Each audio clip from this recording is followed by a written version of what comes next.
प्यारे मित्रों, नमस्कार। आराध्य जीवन सत्संग में आपका हृदय से स्वागत है।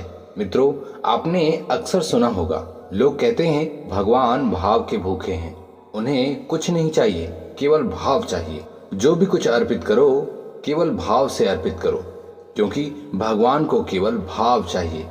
किंतु एक प्रश्न बनता है कि जो भूखा है उसे पूर्ण तृप्त कैसे किया जा सकता है? जो तृप्त नहीं हो सकता उसे तो अपूर्ण कहा जाता है ना। अब यदि भगवान भाव के भूखे हैं तो इसका अर्थ है उसमें भाव की कमी है, इसीलिए तो दूसरों के भाव की आवश्यकता हो रही है। भाई, जब भूखे को भोजन कराया जाता है तब भोजन करने के उपरांत भोजन पचता है और फिर मल बनकर निकल जाता है और पुनः भूख लगने लगती है। ऐसा ही हिसाब किताब भगवान के भाव के साथ होता है। ऐसा भगवान जो कभी तृप्त न हो या हमसे किसी विषय वस्तु या भाव की कामना रखता है, वो भगवान हो ही नहीं सकता। असल में बात यह है कि भगवान भाव के भूखे नहीं है, भूखे तो हम हैं। भगवान को हमारी आवश्यकता नहीं है, हमें भगवान की आवश्यकता है। इसीलिए हम ये सोचते हैं कि भगवान हमसे कुछ चाहते हैं, किंतु ये बिल्कुल ही गलत है। भगवान तो शाश्वत है, उसे हमारी किसी विषय वस्तु की आवश्यकता नहीं है। जैसे धरती में एक कण का भी अपना एक अस्तित्व है, ऐसे ही संपूर्ण ब्रह्मांड में चर अचर, स्थिर अस्थिर सबकी अपनी आवश्यकता है और इन्हें इनकी पूर्ति खुद ही होती रहती है। कितनी विचित्र बात है ना। इन्हें कोई दूसरा आकर सहायता नहीं कर सकता।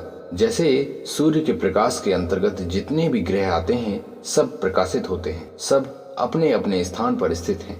इसी प्रकार समय भी अपने अनुसार स्थित है।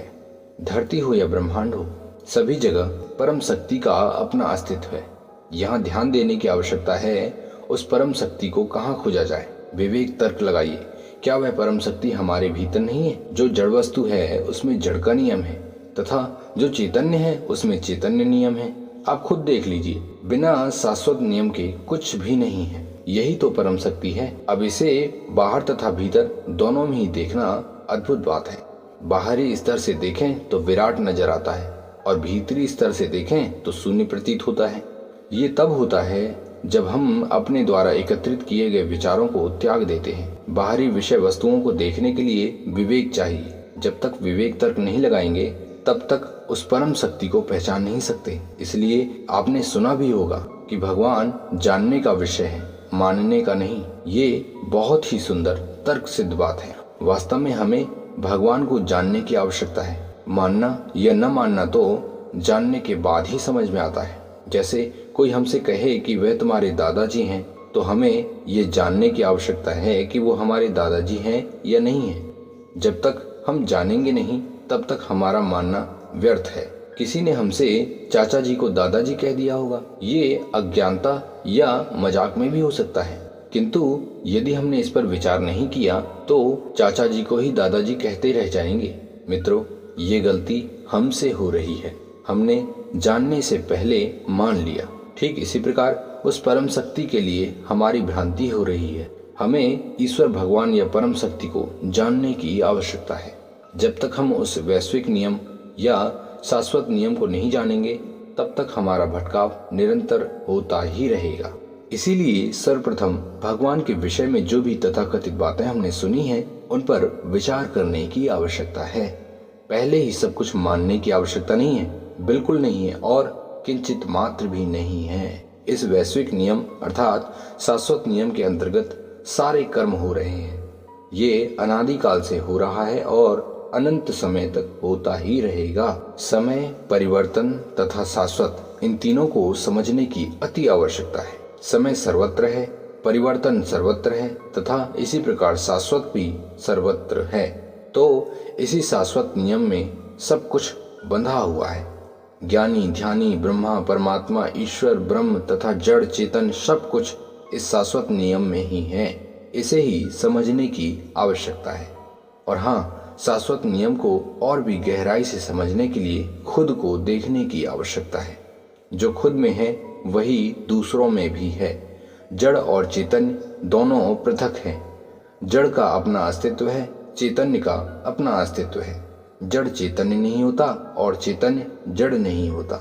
जड़ का अर्थ है चैतन्य कर्म न करना, और चैतन्य का अर्थ है जड़ कर्म न करना। जैसे कि जड़ का कर्म है बिना ज्ञान के कर्म होना, अर्थात वर्षा होती है तो सर्वत्र होती है, खेत में भी, सड़क में भी और घर में भी। उसे ज्ञान नहीं है कि कहाँ वर्षा होनी चाहिए और कहाँ नहीं होनी चाहिए। इस प्रकार सूर्य का प्रकाश सभी जगह फैलता है, उसे ज्ञान नहीं है कि कहाँ फैलना चाहिए या कहाँ नहीं फैलना चाहिए। यह जड़ शक्ति है, इसका अपना अस्तित्व है। ठीक ऐसे ही चैतन्य का वास्तविक कर्म है विचार करना। चाहे किसी भी जीव में आप देख लीजिए, एक ही नियम मिलेगा, विचार करना। जिसकी जैसी प्रवृत्ति होती है उसका वैसा ही विचार बन जाता है, या जिसका जैसा कर्म होता है उसका वैसा ही विचार बनता रहता है। तो जड़ में विचार शक्ति नहीं है और चैतन्य में जड़त्व नहीं है, अर्थात स्थिरता नहीं है। सर्वत्र स्थित शाश्वत नियम ही विश्व शक्ति है।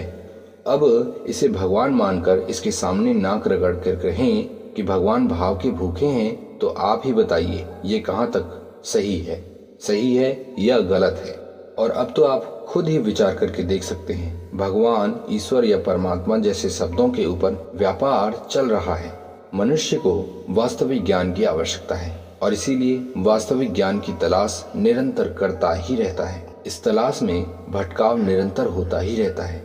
कोई नहीं चाहता कि वह अज्ञानी रहे, किंतु सत्य ज्ञान की ओर जाना नहीं चाहते। बस इसी अज्ञानता के कारण दुख, संताप, अतृप्तता निरंतर बनी रहती है। प्यारे मित्रों, आज के इस सत्संग में आपको क्या सीख मिलती है, कृपया कमेंट जरूर करें। अपना कीमती समय सत्संग में देने के लिए आपका बहुत बहुत धन्यवाद। मिलते हैं ऐसे ही तार्किक सत्संग में, तब तक के लिए नमस्कार, धन्यवाद, जय हिंद, वंदे मातरम।